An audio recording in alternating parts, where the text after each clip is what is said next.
Muy buenos días a todos. Bienvenidos una vez más.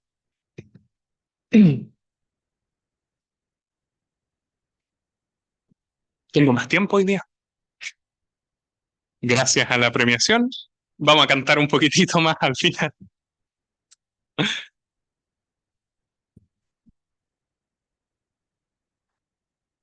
Sean todos bienvenidos, reitero, para el mensaje de la escuela dominical de esta mañana. Quiero invitarles a que leamos en Filipenses capítulo 1.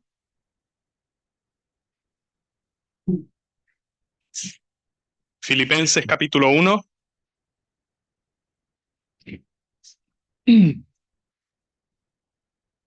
Una porción un poquitito más extensa esta vez,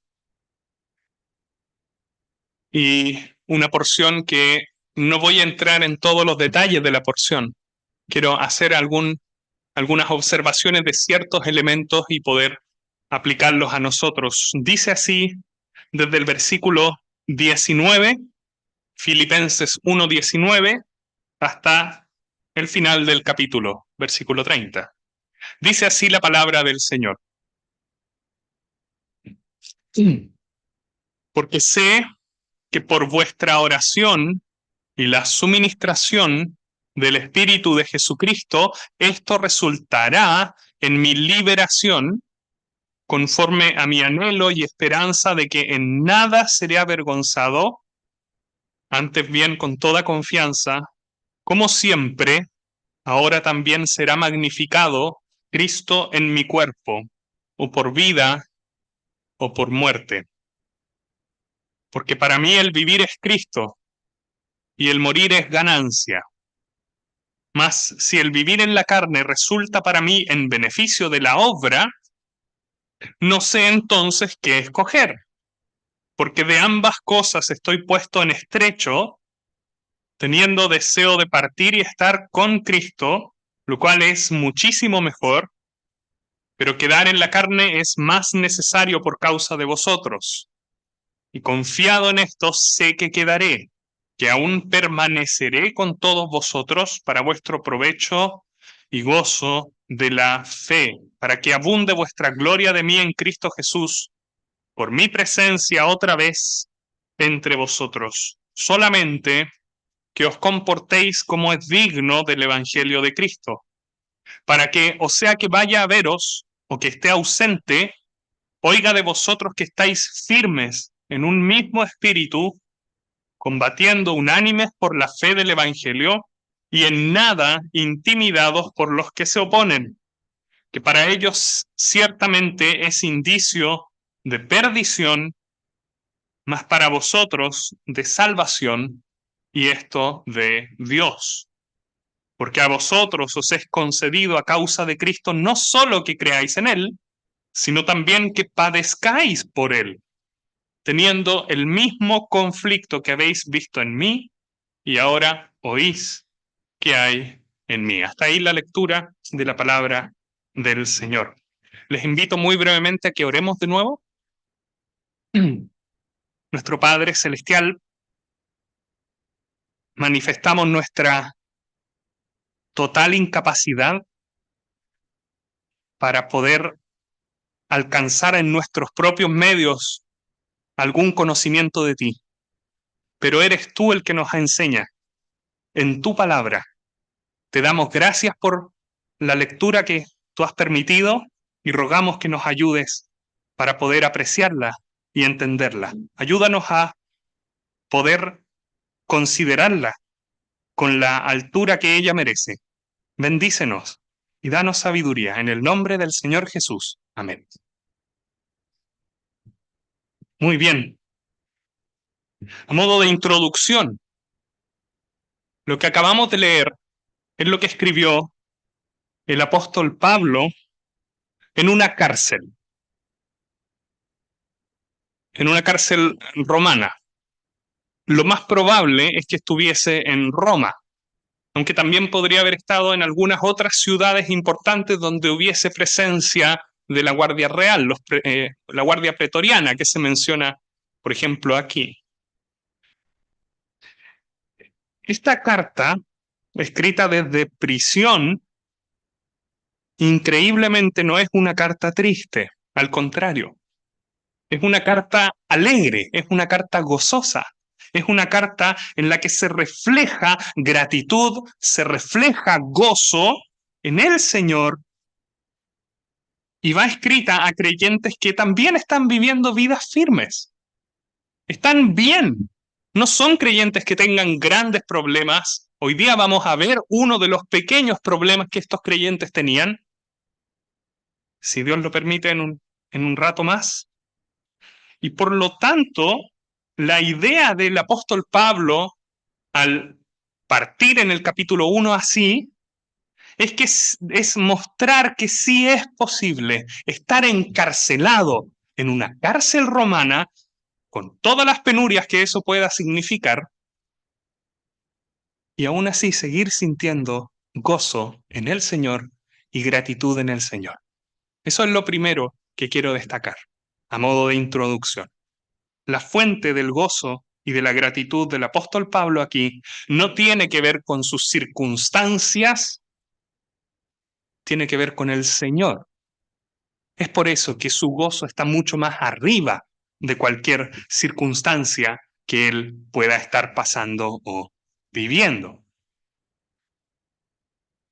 Vimos la semana pasada los versículos 12 al 18, donde Pablo comenzó una sección con una expresión muy común, que es las cosas que me han sucedido, dice el versículo 12. Y estas cosas que me han sucedido, o los asuntos, lo que le compete a él, ya lo manifestó como sus prisiones, como sus penurias, como todo aquel sufrimiento que él ha tenido que pasar por causa de Cristo, estar en una cárcel romana y tener a la expectativa, en un tiempo más, una comparecencia ante el César, ante el emperador del Imperio Romano. Cualquiera de nosotros probablemente estaría temblando de miedo. No hay garantías constitucionales de que la vida vaya a ser preservada. Y vamos a ver eso también. Y aún en medio de eso, el apóstol Pablo viene y dice, las cosas que me han sucedido, lejos de ser un impedimento para que la obra de Dios avance, han sido, muy por el contrario, ni siquiera han sido impedimento, es más, han sido el medio que Dios utilizó para que avance su obra. Y es totalmente contraintuitivo. Nadie de nosotros habría pensado que encarcelando al principal heraldo, el mensaje que el heraldo comunicaba se iba a comunicar mejor. Nadie lo hubiera pensado así. Y Dios lo hizo así. Y Pablo estuvo a la altura también. Y cuando hubo que predicar, no le importó que su audiencia fuera un soldado romano o que fuera una gran audiencia en un auditorio espectacular en alguna ciudad griega. No, él hizo lo que tenía que hacer. Eso es un poco lo que teníamos allí y sirvió de inspiración también a otros creyentes. Por lo tanto, ese pasaje que viene inmediatamente antes que este es un pasaje que nos desafiaba, que nos exhortaba a hacer lo que debemos hacer, que Dios lo encamina bien. Nos desafía a ver el sufrimiento con los lentes de la fe. Y hoy día vamos a continuar en esa misma línea. Vamos a avanzar en este pasaje. Pablo nos va a seguir hablando acerca de sus cosas que le han sucedido y de cómo él ha reaccionado. Pablo lo que va a hacer en esta segunda parte es abrirnos su mente y su corazón. Nos va a mostrar cómo él ve las cosas, cuál es su visión de las cosas, cuál es su visión de la vida. y cuál es su visión de la muerte, cómo él interpreta estas cosas y cómo esa visión le permite a él tener un profundo gozo. Eso es lo que quiero que veamos hoy. A veces me preguntaba, y esta porción yo sé que la mayoría de creyentes la ha leído múltiples ocasiones, ¿no? Para mí el vivir es Cristo, el morir es ganancia. No es un pasaje muy rebuscado, es uno de los pasajes más tradicionales tal vez de la Escritura. Y a mí me pasaba que yo leía este pasaje y a veces pensaba, ¿será que Pablo tiene un nivel espiritual tan grande y tan elevado que esto es para él una realidad, pero que para mí no, porque yo no soy así? Yo soy yo nomás. ¿Será que este pasaje aplica solo a los misioneros más eh, espirituales que haya o a los puros apóstoles? ¿Cómo baja este pasaje a nosotros? Hay algunos indicios en el texto y que es lo que yo les quiero compartir. ¿Este pasaje se puede aplicar a nosotros o no? La respuesta es que sí, se las anticipo. Y se aplica a nosotros de manera mucho más directa de lo que nosotros podríamos pensar. Porque lo que vamos a ver aquí es cómo Pablo va a describir ciertos elementos y después se los va a aplicar directamente, elemento por elemento, a los filipenses. Ellos están haciendo lo mismo. Esa va a ser finalmente la gran exhortación. Por lo tanto, en primer lugar, quiero que hablemos del gozo futuro. Ese va a ser mi primer punto. Cristo magnificado, el gozo futuro. En segundo lugar, quiero darle una vuelta especial a una expresión que está en el versículo 20 al final, o por vida o por muerte. Y en último lugar, vamos a ver la porción de los versículos 27 al 30, que tiene que ver con una responsabilidad que se exige. Esos van a ser, si Dios así lo permite, los tres temas de esta mañana. Vamos con el primero, el gozo futuro.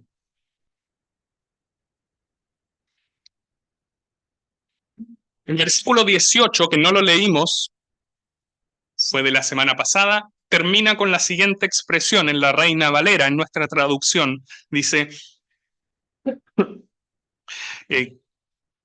que pues que no obstante, de todas maneras, o por pretexto o por verdad, Cristo es anunciado y en esto me gozo. Pero no termina allí.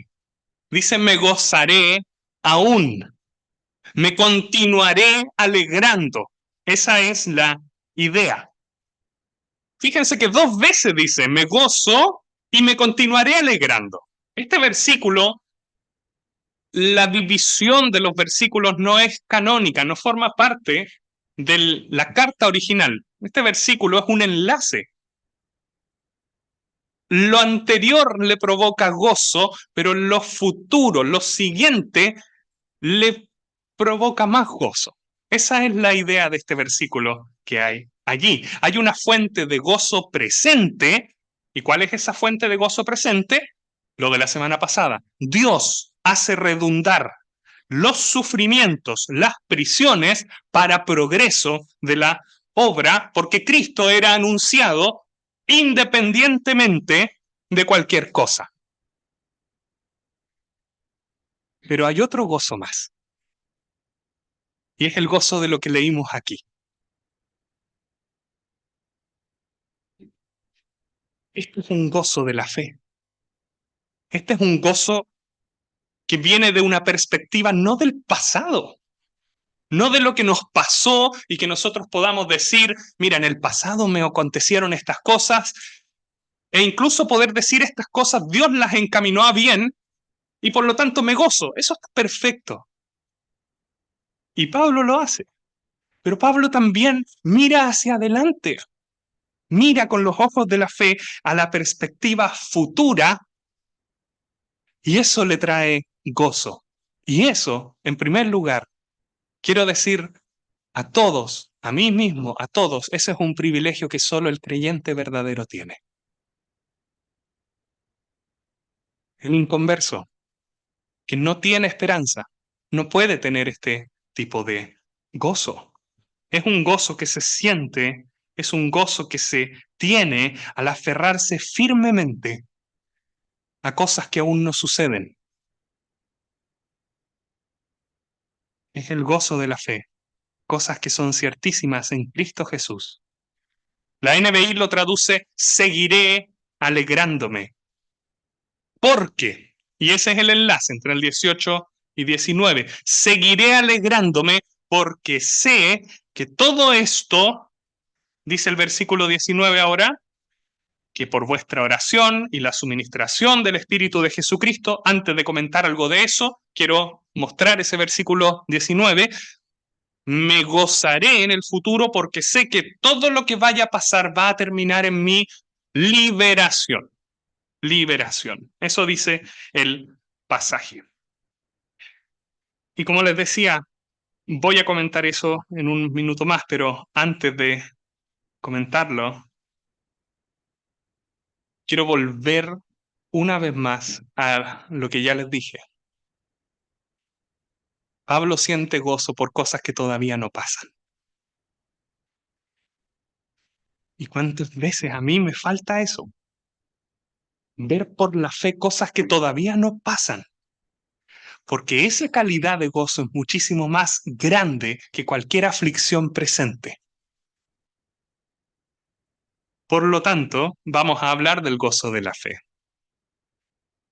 Ahora sí, Pablo tiene tanto el anhelo como la certeza o firme convicción de que sea lo que sea que pase, hay una cosa que es segura para él. ¿Qué nos dice el versículo 19? ¿Qué es lo que es seguro para Pablo?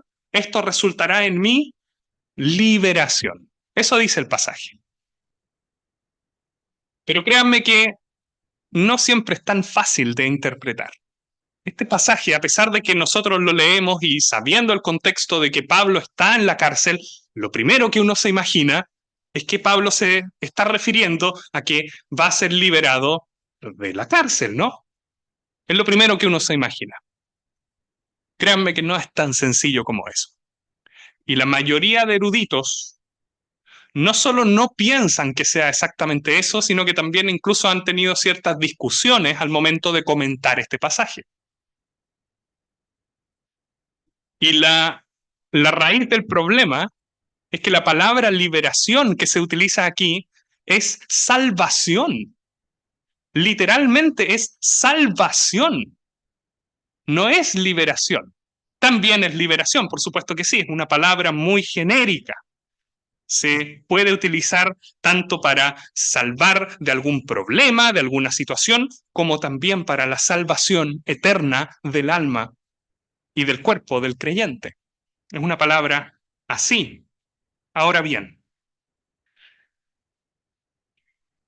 para poder dilucidar un poco esto, quiero entrar en un tecnicismo, así que acompáñenme por favor en 3 minutitos, ¿ya?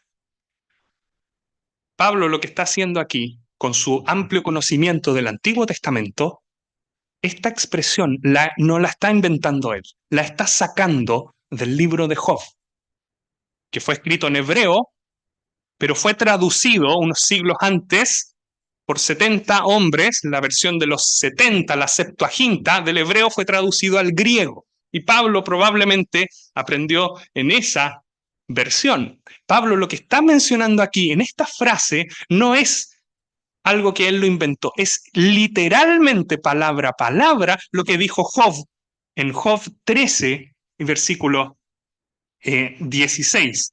Él mismo será mi salvación, Dios será mi salvación. Esa es la idea. Por lo tanto, esto se nos empieza a alejar un poquitito de que esto puede ser la liberación de la cárcel. Job, en ese libro, no voy a entrar en mayores detalles, se ha tratado por varios hermanos aquí. Job no está pensando en ser librado exactamente de una circunstancia puntual que él estaba sufriendo, sino de la vindicación que Dios iba a hacer a su causa. Iba a ser reivindicado. Esa es la idea un poco. Pablo sabe que sin importar lo que pase, Dios es su salvación. Pablo tiene la expectativa de que él va a ser justificado, como dice en Job, en ese mismo pasaje de Job. Por lo tanto, esto no tiene exactamente que ver con que él va a ser liberado de la cárcel como algo tan simple y sencillo. Y por otra razón, les doy otra razón por la que esta palabra probablemente no tiene que ver con simplemente ser liberado de la cárcel, porque más adelante Pablo va a decir, y esto es el segundo punto, o por vida o por muerte. Existe una chance de que no sea liberado. Y Pablo lo tiene perfectamente claro. Pero Pablo dice, en este pasaje, no importa. Lo que sea que pase, lo que sea que pase, esto va a terminar en mi liberación, en mi salvación. Dios es mi salvación. Esa es la idea. Por eso es importante entender correctamente este pasaje. Es una liberación mayor y puede involucrar incluso la liberación final, la salvación final, la culminación de la salvación, pero puede involucrar también una vindicación, una reivindicación de lo que él está sufriendo en todas sus circunstancias dolorosas. Independiente de eso, reitero una tercera vez, el sufrimiento, la humillación, las penurias que está pasando el apóstol Pablo, por duras que puedan ser, no le quitan su gozo. Al contrario, Pablo mira más allá y dice, yo voy a ser reivindicado. Dios es mi salvación. Me gozo, me alegro. No importa. Futuro. Y saben que todo creyente tiene ese privilegio. Creyente en Cristo. Tienes el privilegio de poder mirar el futuro y alegrarte en ese futuro, aun a pesar de las cosas negativas, de los sufrimientos que pudiese haber. El versículo 19, voy a pasar muy rápido, nos agrega que Dios realiza todo esto por medio de dos cosas: por la oración de los filipenses y por la suministración del Espíritu de Jesucristo. Y la estructura hace que estas dos cosas estén totalmente ligadas. No significa que sean aisladas, están juntas. La idea del Espíritu de Cristo o del Espíritu Santo, que es el Espíritu Santo, no es exactamente cuestionar si es que lo tiene o no lo tiene, o de qué se trata esto de la suministración continua, sino más bien hacer un énfasis en que es de verdad Dios, el Espíritu Santo, el Espíritu de Cristo, quien va a hacer esta liberación de Pablo. Dios va a hacerlo, no es una casualidad. Es el Espíritu de Cristo el que le da a Pablo la mente de Cristo, como dice en Primera de Corintios, y le permite ver las cosas como Cristo y por lo tanto esperar la salvación o la liberación que viene de Dios. Y todo eso es con respuesta a las oraciones de ellos. La oración es efectiva. Dios la escucha. Y el espíritu o el tenor de este pasaje no tiene que ver con cuestionarse incrédulamente con qué pasaría si es que ellos no oran, Dios lo haría o no lo haría. No. El objetivo de este pasaje es mostrarnos que la oración sí es efectiva, que Dios sí lo hace por medio de la oración de los creyentes, que Dios es un Dios bueno, que Dios hace partícipe a su pueblo unos de otros, orando. Y eso también es un privilegio tremendo de cada uno de los creyentes. Tú puedes orar por mí, tú puedes orar por el de al lado, yo puedo orar por ti, y eso es efectivo. Eso es lo que Pablo nos comunica aquí. Ahora, pasamos al versículo 20 y paso rápidamente ya al centro mismo de este punto. Todo esto es una gran fuente de gozo, está claro. Pero el versículo 20 nos va a dar cuál es la razón más pesada del gozo de Pablo, más fuerte del gozo de Pablo. El versículo 20 dice, conforme a mi anhelo y esperanza, que en nada seré avergonzado, y esa idea de algo avergonzado está en contraposición con algo que viene más adelante. Antes bien, con toda confianza, como siempre, ahora también será magnificado. Esa es la idea. Hay algo que no va a pasar, hay algo que sí va a pasar. Eso es lo que dice este versículo. Nunca Pablo va a ser dejado en vergüenza de un sufrimiento sin propósito o de haber fallado en completar su misión. Él va a ser vindicado, va a ser manifestado como justo y en última instancia sí va a disfrutar de la salvación final. Pero el versículo 20 dice que lo que sí va a pasar es que, independiente de las circunstancias, de si es ejecutado o de si es liberado, lo que le trae gozo es que Cristo va a ser magnificado, Cristo va a ser exaltado en su cuerpo. Y la idea de su cuerpo tiene que ver con toda su persona, tiene que ver con todo lo que Él es, con todo lo que Él piensa, con todo lo que Él hace. Todo aspecto y toda circunstancia de la vida, Pablo ve su vida y por lo tanto estos sufrimientos que está pasando como medios para exaltar y magnificar a Cristo Jesús. Que Cristo pueda ser apreciado y visto como grandioso, que reciba honor. Y toda la vida de Pablo contribuye a eso. Y reitero, Pablo tiene certeza, y eso le da profunda alegría, de que eso va a ocurrir por los medios anteriores que nosotros también tenemos acceso en cualquiera de los casos o circunstancias de su vida. Su propia vida exaltará a Cristo. ¿Y esto qué nos comunica? Aquí es cuando este pasaje empieza a ponerse desafiante para cada uno, ¿no? Este pasaje nos comunica cuál es la forma de pensar del creyente fiel, del creyente verdadero. El creyente verdadero piensa así. Esto es difícil porque va en contra de lo que nuestra propia naturaleza caída piensa. Pero este pasaje nos desafía y nos recuerda cuál es y cuál debe ser el foco de toda nuestra vida, tanto en los momentos de paz como en los momentos de aflicción. En toda circunstancia, el creyente es uno que magnifica a Cristo Jesús, su Señor. Muchísimas veces nosotros nos encontramos pasando por situaciones difíciles y muchas veces la tendencia que tenemos es centrarnos en nuestro propio dolor. Y no quiero, de nuevo, igual que la semana pasada, no quiero ningunear el dolor de nadie. Solo quiero mostrarles este ejemplo de Pablo, que en medio del dolor o en medio de cualquier circunstancia en la que fuera, él dice, yo voy a magnificar a Cristo y eso me tiene tremendamente contento.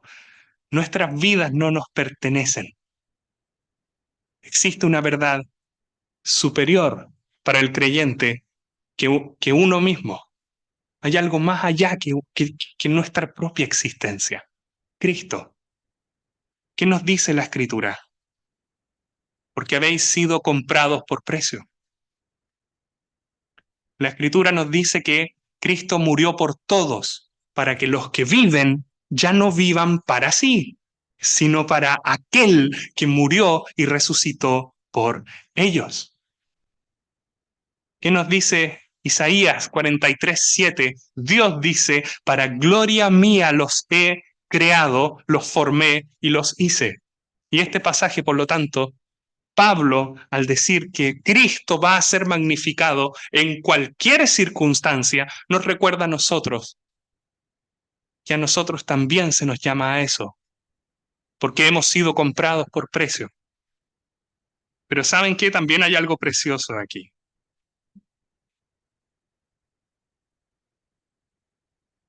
Pablo dice esto no con resentimiento, Pablo lo dice con gozo, con un gozo eterno. Este pasaje también nos recuerda que lo único que trae el verdadero gozo que puede callar tu alma, que puede tranquilizar tu alma, que puede traerte la paz de Dios, no tiene que ver con tus circunstancias, tiene que ver con magnificar a Cristo en tu vida. Solo magnificando a Cristo en tu vida es que tú vas a poder sentir la plenitud. No hay otra manera, no hay otra forma. Todas las cosas decantan a su correcto lugar cuando Cristo es el centro de la vida. Eso es algo que también este pasaje nos recuerda. Exaltar a Cristo Jesús es cumplir el propósito para el cual fuimos creados. ¿Y cómo se va a exaltar? Segundo punto, rápido. O por vida o por muerte. Eso, así termina el versículo 20. ¿Cómo es que Cristo va a ser magnificado? Por vida o por muerte. Cualquiera de los dos posibles desenlaces de este juicio inminente que Pablo va a tener, exaltan a Cristo. Eso es lo que dice Pablo aquí. Sea lo que sea que pase, Cristo va a ser exaltado. Y lo que tenemos en la porción del 21 al 26 es una comparación. Es como cuando alguien va a comprarse, no sé, un celular o un electrodoméstico o un vehículo y uno toma, no sé si lo hacen ustedes, toma la hoja de datos del electrodoméstico por internet, toma la de otro y las compara. Este tiene esta ventaja, este de acá tiene esta otra ventaja, este por aquí, este por allá, me quedo con el de acá. Eso es lo que tenemos acá. Pero lo increíble es que estas dos cosas son vida y muerte. Vida física. Ser asesinado por un emperador romano o continuar vivo. Eso es lo que está aquí, una comparación entre permanecer vivo en el mundo y morir. Versículo 21, con respecto al morir, dice que es una ganancia.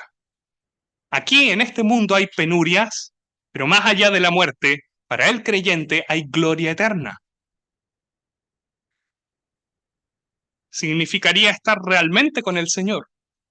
Significaría estar presente al Señor. Hay un comentarista que dice lo siguiente, que la muerte sería la puerta para un mejor conocimiento, para un servicio más dedicado, para un gozo más exuberante, para una adoración más extasiada.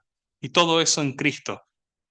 La muerte sería una ganancia y el versículo 23 nos dice que la muerte sería muchísimo mejor que cualquiera cosa que este mundo pudiera ofrecer. Esta es la esperanza del creyente, por lo tanto el creyente lo considera así. Por otro lado, el vivir. Vivir significaría que él salga de la prisión, que sea liberado, que continúe viviendo, y literalmente es vivir Cristo. Vivir Cristo. Así se escribió en el idioma. Vivir Cristo, morir ganancia. ¿Qué significa que el vivir sea Cristo? Filipenses 4:13, que la fortaleza propia de Él, todo lo puedo en Cristo que me fortalece, que su fortaleza sea Cristo. Filipenses 2, del 5 al 11, uno de los pasajes más conocidos, que su mente, que sus sentimientos y que su humildad sea la de Cristo. Filipenses 3:8, podría conocer a Cristo por el conocimiento de su experiencia cristiana de vivir. Gozarse en Cristo, Filipenses 3:1, gozaos en el Señor. Filipenses 3:9, ser cubierto de la justicia de Cristo, no teniendo mi propia justicia, sino la que es por la fe de Cristo. Eso es vivir Cristo. Toda su vida, según la óptica espiritual, vista en Cristo Jesús, vivida en Él, por Él y para Él. La disyuntiva es grande. Pablo menciona aquí que está puesto en estrecho, está entre dos posibilidades y no sabe exactamente cuál de ellas elegir. ¿Y saben lo que nos enseña esta porción? Para nosotros, nos enseña y nos recuerda que debemos vivir nuestras vidas de tal manera que no sepamos elegir qué es lo mejor. Que si morimos sea una ganancia, porque vamos a estar con nuestro Señor. Pero que si vivimos sea también Cristo y no nosotros. Muchas veces nosotros, al estar en esta disyuntiva, pensamos que la muerte solo va a ser ganancia si llega a los 90 años o más y rodeado de familiares y haber vivido una vida plena y completa. Sí es ganancia. Pero Pablo no tenía 90 años. Y Pablo no esperó a la muerte para decir Cristo es ganancia. Las dos caras de la misma moneda. Si la muerte es ganancia para ti, la otra cara es que tu vida es Cristo. Y si tu vida no es Cristo, la muerte no es ganancia. Eso es algo impactante. Vivamos de esa manera. Y si hay alguien aquí no creyente, no puede llamarle a la muerte ganancia, porque su vida no es de Cristo. Siempre consideremos que nuestro vivir es Cristo. Pero creyente querido, tú fuiste comprado por precio. Por lo tanto, tu vida sí es Cristo. Y tu muerte sí es ganancia. Yo tengo que resistir ahora la tentación de ponerme a tirar palos, de que no vivimos la vida para Cristo. No, no es de nuevo el tenor de este pasaje. Pablo está diciendo, mi vida es Cristo. Él me salvó, Él me dio vida y por lo tanto la muerte es ganancia. Hermanos míos, tu vida es Cristo. Este pasaje te lo recuerda. Y tu morir es ganancia. Y no a los 90 años o a los 100 años después de una vida plena, incluso, ni Dios lo permita, pero puede ser incluso ahora, con cualquiera de nosotros.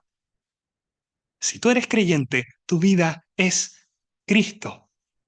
Los que tienen este alto privilegio no son los creyentes más espirituales, somos todos y cada uno de los creyentes en Cristo. Ahora, ¿de dónde saco yo esto? ¿Se me ocurrió nomás? Tercer punto. Versículos 27 al 30. Pablo nos estaba diciendo todas estas cosas solamente para contarnos lo que está pensando, o quiere que los filipenses y quiere que nosotros también tomemos acciones al respecto. Claramente eso último. Versículo 27 menciona lo que se exige, lo que se te exige, lo que se me exige. Solamente que os comportéis como es digno del Evangelio de Cristo. Y la idea es el comportamiento de un ciudadano que está en otro país. Esa es la idea. Vive a la altura, compórtate a la altura de lo que es el Evangelio que te salvó, el mensaje de Dios que te salvó. Y esto es fuerte. Este pasaje nos sigue desafiando. Porque tal vez aquí sí hay cosas que rectificar. Tal vez sí hay cosas de las que arrepentirse. Tal vez sí hay cosas que volver a hacer y otras que dejar. Solamente que os comportéis como es digno del Evangelio de Cristo. ¿Cómo se comporta Pablo? Para que sea que vaya a veros o que esté ausente, oiga de vosotros que estáis firmes en un mismo espíritu, combatiendo unánimes por la fe del Evangelio y en nada intimidados, por los que se oponen. Probablemente el problema de los filipenses era que estaban con peleas y disputas entre ellos. En el capítulo 4, Pablo tiene que decirle a dos hermanas que se pongan de acuerdo. Ese era uno de los problemas que ellos tenían. Pablo aquí les dice, vivan de una manera digna, firmes, unánimes. Ahora bien, versículo 28, quiero destacar algo. Los que se oponen consideran que todas estas cosas es un indicio de perdición, pero para vosotros, dice el versículo 28 al final, de salvación. ¿Se acuerdan cuál era la palabra que les dije del versículo 19 cuando Pablo lo aplica a sí mismo? Liberación era salvación. Y aquí tenemos salvación ya no aplicada a sí mismo, tenemos salvación aplicada a los filipenses. La misma palabra. Pablo les va a decir, yo tengo una salvación futura, ciertísima, y ustedes tienen la misma salvación. ¿Se dan cuenta cómo esto se va aplicando no solo a Pablo? Y miren lo que continúa diciendo los versículos 29 y 30. Porque a vosotros os es concedido a causa de Cristo no solo creer en Él, como Pablo que creía en Él, sino también padecer, sufrir por Él. Lo mismo de Pablo, cumpliendo la ley, el principio rector que aplicó Cristo, sufrir para luego cosechar. Por el gozo puesto delante de él, sufrió la cruz, menospreciando el oprobio. Pablo sufrió, pero Pablo sentía gozo porque venía su liberación. ¿Y saben lo que dice el pasaje? Dice que los filipenses también sufren, pero que también pueden sentir gozo, como dice ahí. Y el versículo 30, teniendo el mismo conflicto. De nuevo, las mismas penurias, mismo sufrimiento que habéis visto en mí y ahora oís que hay en mí. Lo mismo que pasó Pablo. Pablo está diciendo, es lo mismo que están pasando ustedes. No es reservado solo a los apóstoles, a los de más alto nivel. Es lo mismo. Se aplica a ustedes y se aplica aquí también a mí. Se aplica a ti. ¿Y saben lo que eso significa? Significa que todo lo que está entre medio, significa que la forma de pensar, la forma de vivir, la forma de ver la vida de Pablo también se aplica a los filipenses y por lo tanto también a nosotros. No salió de la nada esto que les contaba. Pablo dice, esto me pasa a mí, pero tengo mi esperanza y tengo por lo tanto mi gozo futuro. Ustedes también están pasando por exactamente lo mismo, pero tienen el mismo Dios, tienen la misma esperanza y tienen el mismo gozo futuro. Por lo tanto, vivir es Cristo y morir es ganancia. Y eso es exactamente lo que yo quiero comunicarles y a mí mismo y a todos nosotros en esta mañana. Tenemos las mismas circunstancias, pero tenemos el mismo Dios. Tenemos la misma salvación en el futuro, presente, pero que se va a consumar en el futuro. Por lo tanto, comportémonos de manera digna del Evangelio de Cristo. Y si hay algo que rectificar, si hay algo que tenemos que mejorar, si hay algo de lo cual tenemos que volver atrás, rectificarlo delante de Dios, ahora es el momento. Eso es lo que nos desafía este pasaje. Pero también el creyente, y termino con esta frase y esta idea, el creyente puede, al igual que Pablo, todas estas cosas decirlas con gran gozo, no con resignación, sino con un gozo que va mucho más allá de cualquier circunstancia que la vida pueda tener. Eso es lo que nos comunica a gigantescos rasgos este pasaje y les quería compartir. Muchas gracias a todos por su atención. Que el Señor bendiga su palabra.